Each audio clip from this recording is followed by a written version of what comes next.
Ta parole est une lampe à mes pieds, une lumière sur mon sentier. Psaume 119, verset 105. La méditation.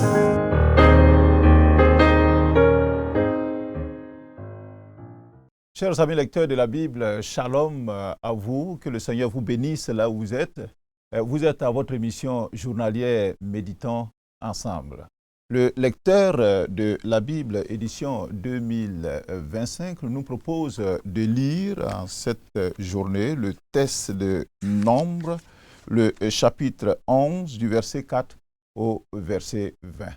J'espère que, comme d'habitude, vous avez votre Bible, vous avez votre lecteur, vous avez un carnet de notes et peut-être un dictionnaire pour pouvoir chercher les mots difficiles afin de mieux comprendre le texte. Nous allons prier et demander au Seigneur d'être avec nous et qu'il lui plaise de nous instruire dans sa parole.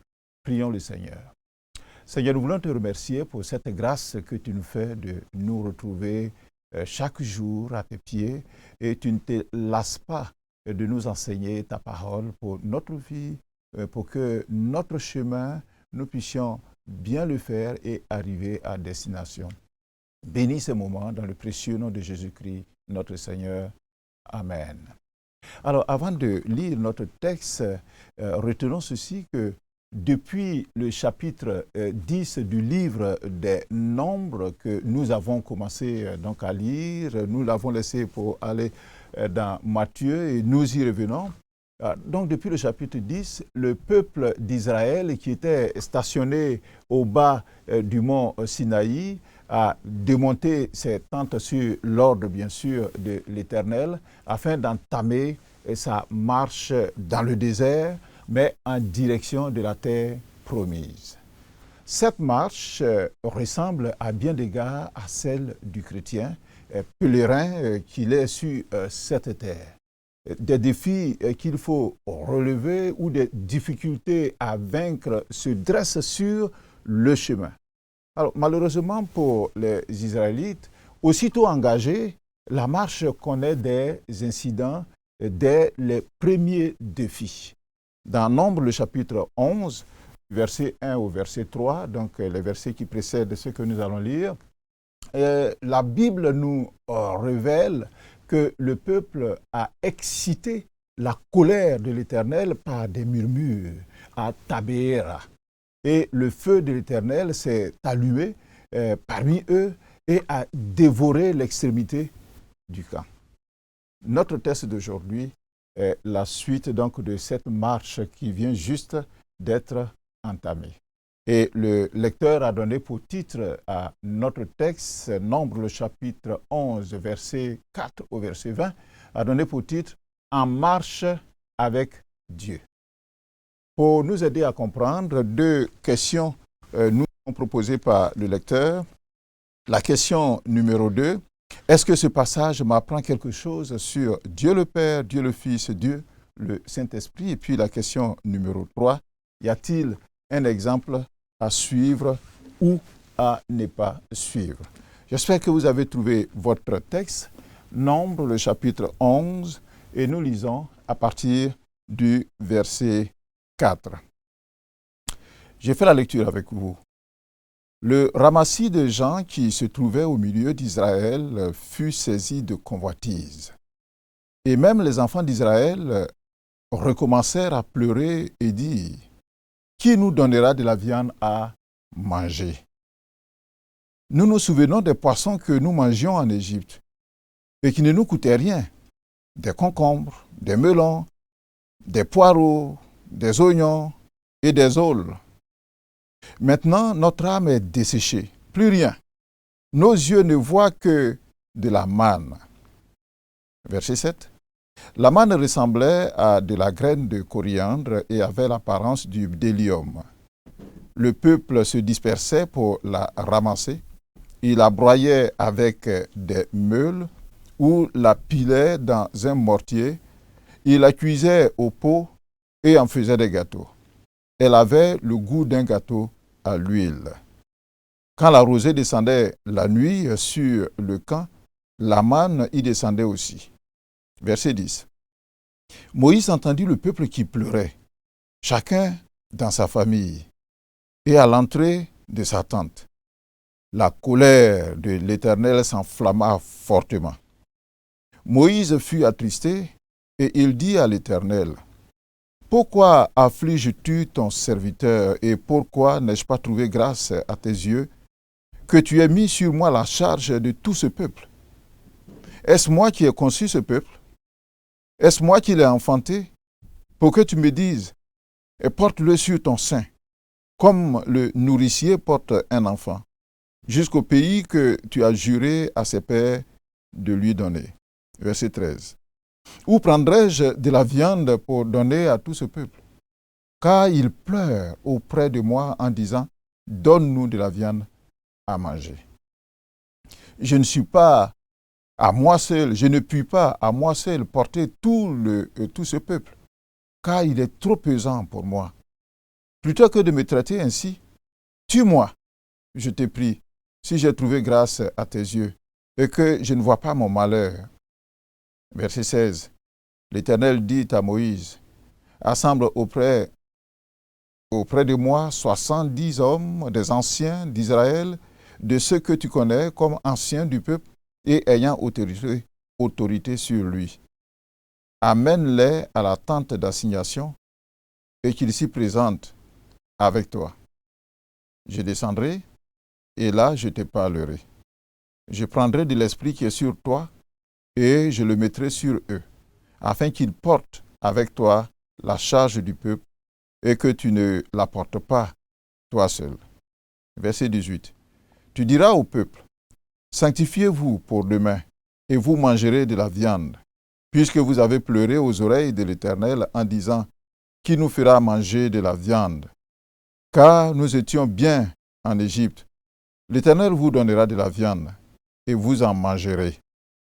Vous en mangerez non pas un jour, ni 2 jours, ni 5 jours, ni 10 jours, ni 20 jours, mais un mois entier, jusqu'à ce qu'elle vous sorte par les narines et que vous en ayez du dégoût, parce que vous avez rejeté l'Éternel qui est au milieu de vous, et parce que vous avez pleuré devant lui en disant, pourquoi donc sommes-nous sortis d'Égypte? Ah, un très beau texte, mais le constat est assez triste.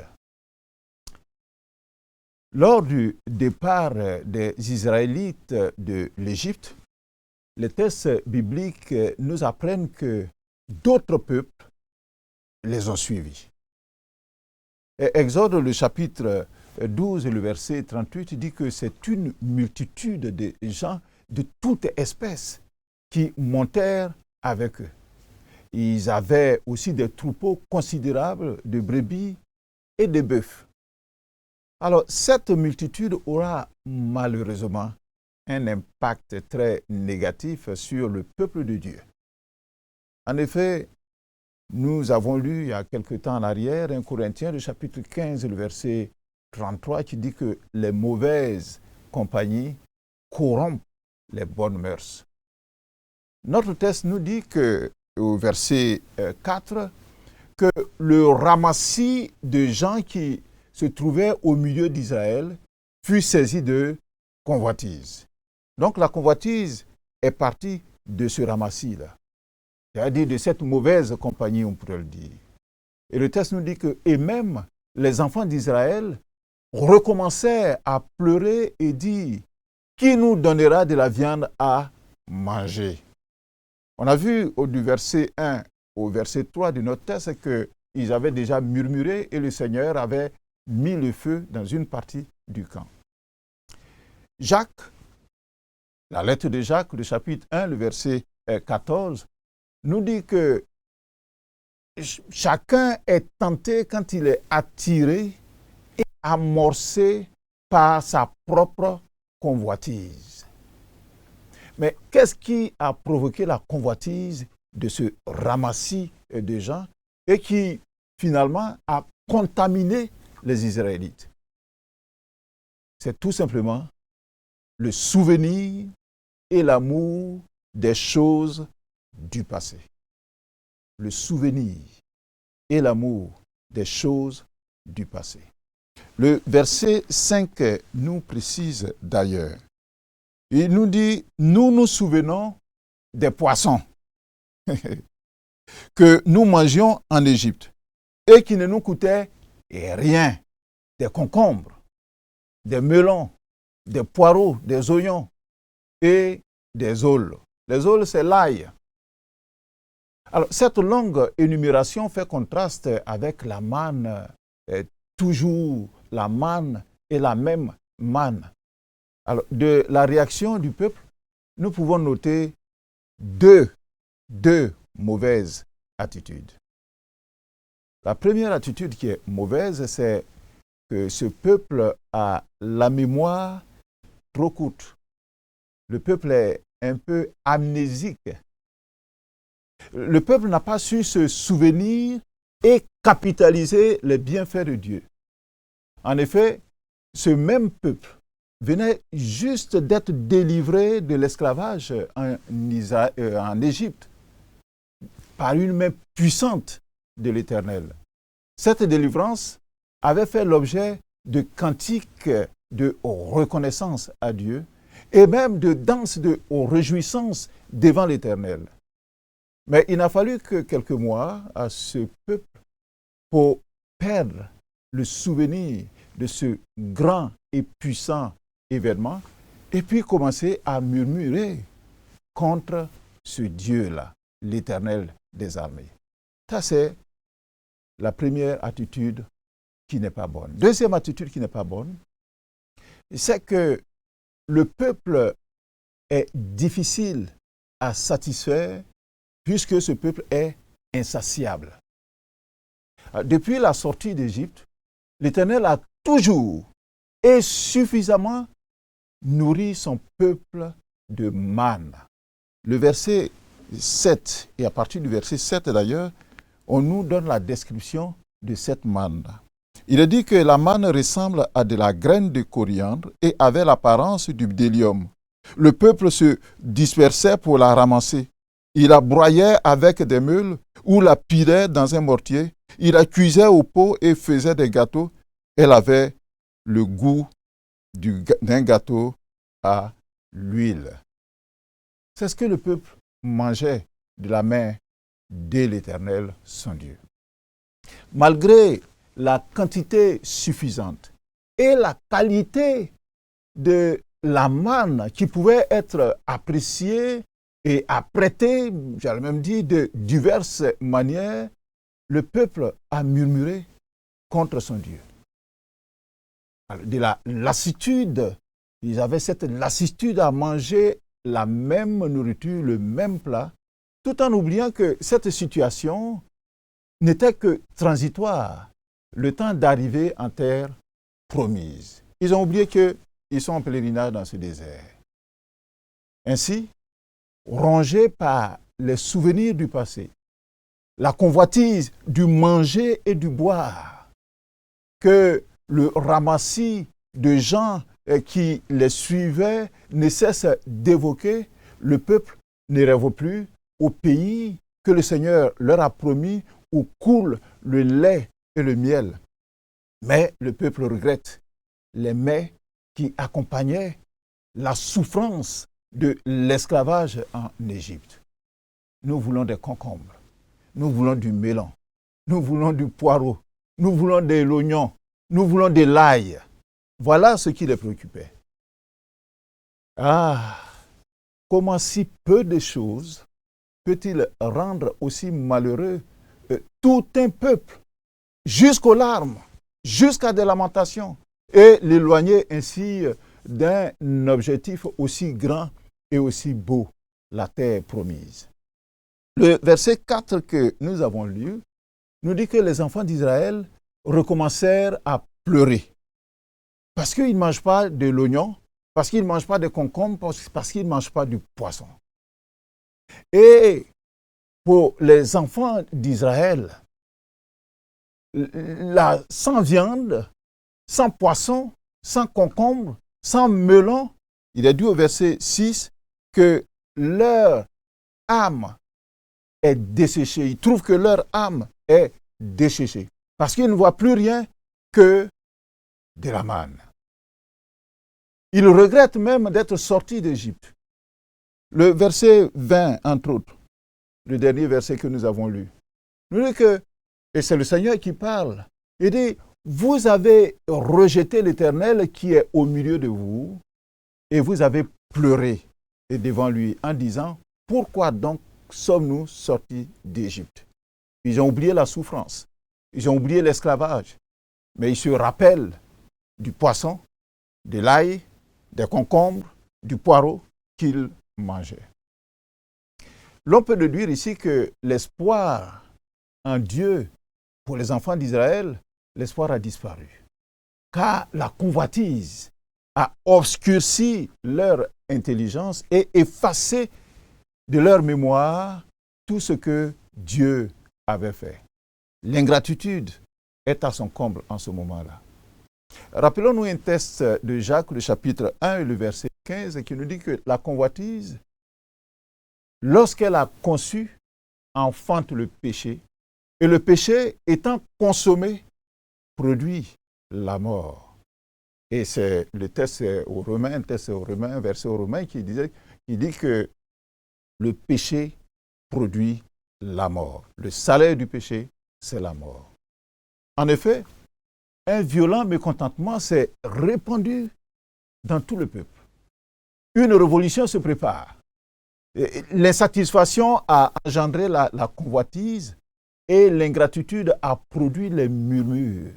Cela s'appelle le péché. Et lisons ce qui est dit au verset 10. C'est Moïse qui entend le peuple qui pleure, chacun dans sa famille et à l'entrée de sa tente. Et quand le Seigneur a vu ça, nous dit le verset 10, la colère de l'Éternel s'enflamma fortement.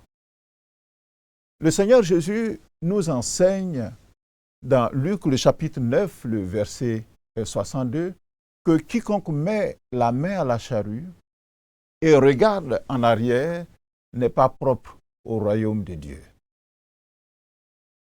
En effet, regarder en arrière est un signe de rétrogradation. Et avoir du regret pour son passé, parce qu'on veut retrouver ce passé, est un début d'une chute spirituelle. Un mauvais exemple de rétropédalage spirituel nous est donné dans la Bible. Il s'agit de la femme de Lot, le jour où les anges de l'Éternel s'apprêtaient à détruire Sodome et Gomorrhe, deux villes de grande débauche, de grande immoralité. Le livre de Genèse, le chapitre 19, à partir du verset 17, d'ailleurs, nous raconte que les anges ont fait sortir Lot et sa famille de ces deux villes débauchées. Et puis, quand ils les ont fait sortir, l'un d'eux a dit à Lot, « Sauve-toi, sauve-toi pour ta vie. Ne regarde pas en arrière, ne regarde pas derrière toi et ne t'arrête pas dans toute la plaine. » La plaine symbolise le monde et ses attraits, le monde et le péché. Sauve-toi vers les montagnes. La montagne, c'est là où se trouve Dieu, là où se trouve la justice, là où se trouve la félicité. Sauve-toi vers la montagne, de peur que tu ne périsses. Malheureusement, le verset 19, plutôt le verset 26 de Genèse 19, nous dit que la femme de Lot, pendant qu'ils étaient en train de fuir, elle regarda en arrière et elle devint une statue de sel. Regardez en arrière. Voici les conséquences. Chers frères et sœurs, lecteurs de la Bible, levons les yeux pour regarder ce qui nous attend sur la montagne, c'est-à-dire la terre promise, le ciel de gloire que le Seigneur nous a promis. En nous détachant de ce qui se trouve dans la plaine. La plaine, c'est le monde du plaisir. Dans 1 Jean, le chapitre 2, le verset 15, il dit ceci, « N'aimez point le monde, ni les choses qui sont dans le monde. Si quelqu'un aime le monde, l'amour du Père n'est point en lui. Car le monde passe, nous dit la parole de Dieu, et sa convoitise aussi. N'aimons pas le monde, ne retournons pas en arrière, n'allons pas dans la plaine. Alors nous allons répondre donc à une des questions qui nous a été posée, la question numéro 2. Est-ce que ce passage m'apprend quelque chose sur Dieu le Père, Dieu le Fils et Dieu le Saint-Esprit?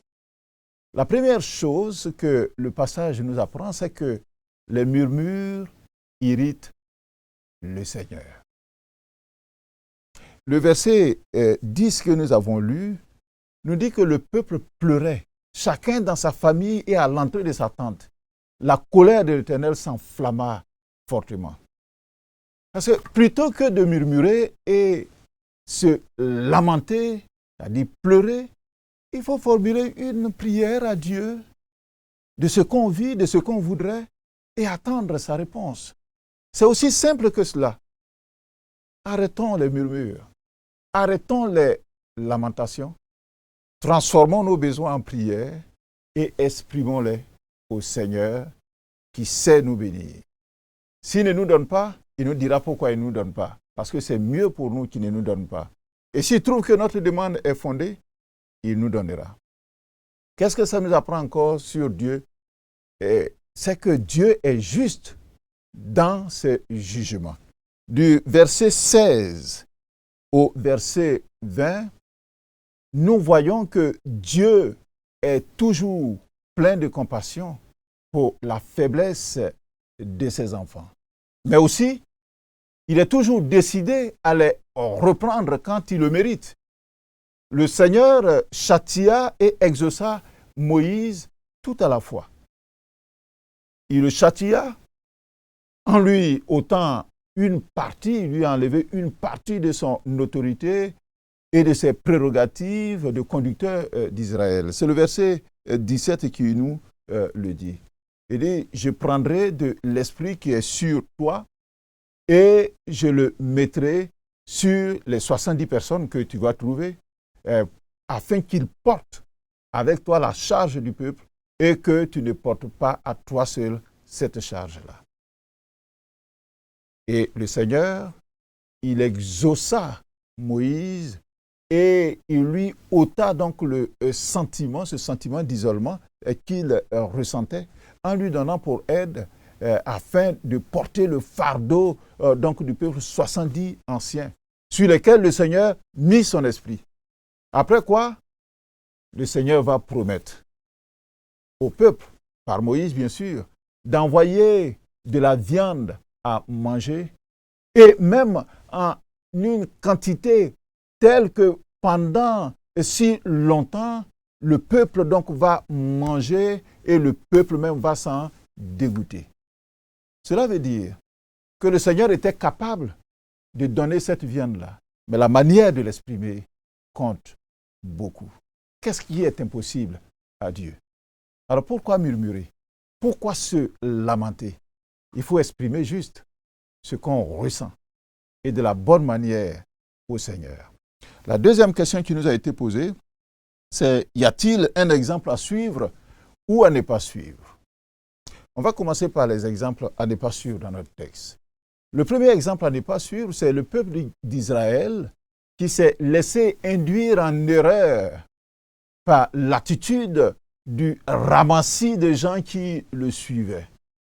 Il faut plutôt, nous, en tant que chrétiens, en tant qu'enfants de Dieu, impacter les autres par les vertus et les principes divins que nous vivons.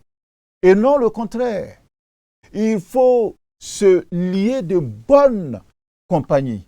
Parce que nous avons lu là, je vous ai rappelé que les mauvaises compagnies corrompent les bonnes mœurs. C'est nous qui devons changer, mais pas les autres qui doivent déteindre négativement sur nous. Deuxième exemple à ne pas suivre, c'est que les murmures des enfants d'Israël n'étaient pas une bonne chose. Parce que non seulement leur demande est insensée, mais la méthode utilisée est déplorable. Murmures, lamentations généralisées. Or, face à leur désir de manger autre chose que la manne, ils auraient pu formuler une demande en bonne et due forme. Et Dieu les aurait écoutés. Troisième exemple, qui n'est pas bien, c'est la désespérance de Moïse quand il a vu ses frères se plaindre, se lamenter, pleurer, et le Seigneur se met en colère, une colère forte de l'Éternel. Alors, avec des accents dont on peut excuser la violence, il se plaignit, Moïse se plaignit de la tâche que Dieu lui avait imposée. Et un homme qui est tout à fait découragé, déçu de ce qui se passe d'un côté et puis de la colère de Dieu, alors Moïse va invoquer la mort. Et du verset 11 au verset 15, nous voyons ce que Moïse dit, des paroles fortes. On dit qu'il a été attristé. Et puis il a dit à l'Éternel, mais pourquoi affliges-tu ton serviteur? Et pourquoi n'ai-je pas trouvé grâce à tes yeux et que tu aies mis sur moi la charge de tout ce peuple? Et est-ce moi qui ai conçu ce peuple? Et est-ce moi qui l'ai enfanté pour que tu me dises, porte-le sur ton sein? Où prendrais-je de la viande pour donner à tout ce peuple? On voit qu'il est complètement déconcerté, découragé. Il dit, je ne puis pas à moi seul porter ce peuple, car il est trop pesant pour moi. Et plutôt que de me traiter ainsi, tue-moi. Je te prie. Si j'ai trouvé grâce à tes yeux, tue-moi et que je ne vois pas mon malheur. Voyez-vous, il était tellement découragé qu'il a dit des paroles fortes. Sans doute que la tâche de Moïse était difficile.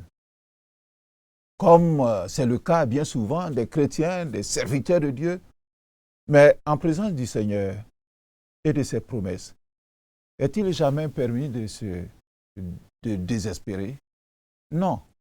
Dieu est notre Père. Dieu est notre Maître. Dieu est notre Seigneur. Et il est même notre ami. Jésus dit que nous sommes ses amis. Alors, exprimons ce que nous ressentons, mais de la bonne manière. Alors, exemple à suivre. L'exemple à suivre que je trouve là, c'est la plainte de Moïse au Seigneur. Bien qu'il soit amer dans son âme, Moïse déclare son rôle de médiateur intolérable.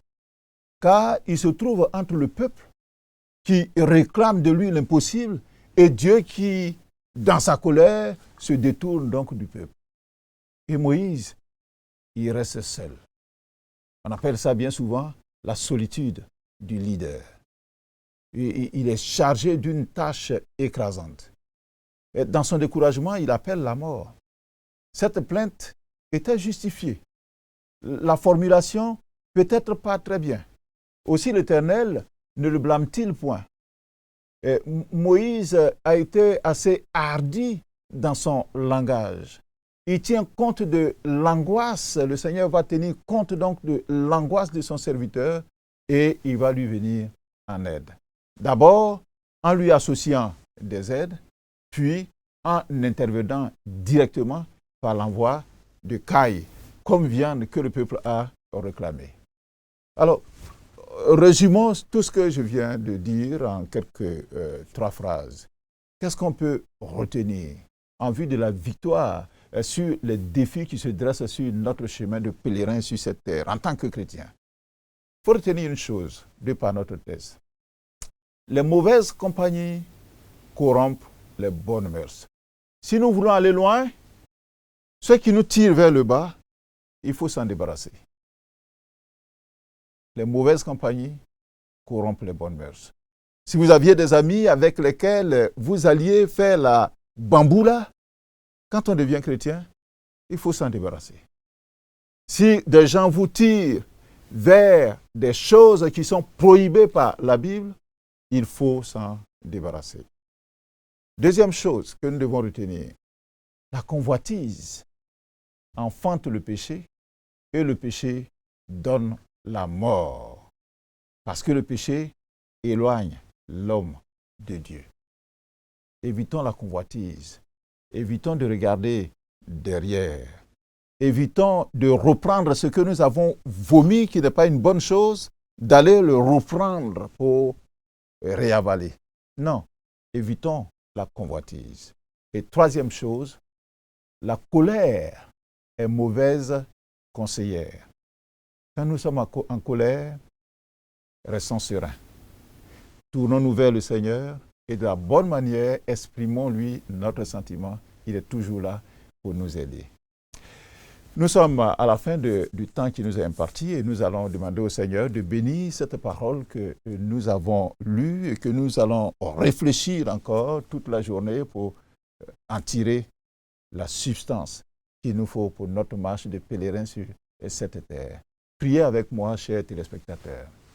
Éternel notre Dieu, merci pour ta parole qui nous enseigne ce jour de ne pas regarder en arrière et de ne pas convoiter les choses de ce monde, mais plutôt de nous distancer de ces choses-là afin que nos yeux soient toujours fixés sur toi.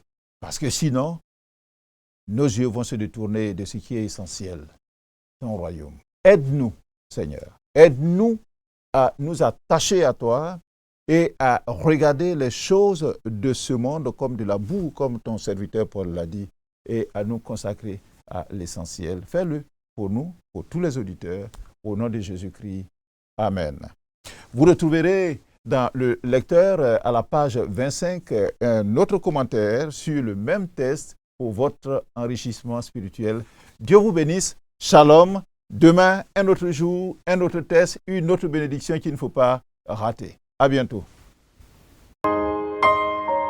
Ta parole est une lampe à mes pieds, une lumière sur mon sentier. Psaume 119, verset 105. La méditation.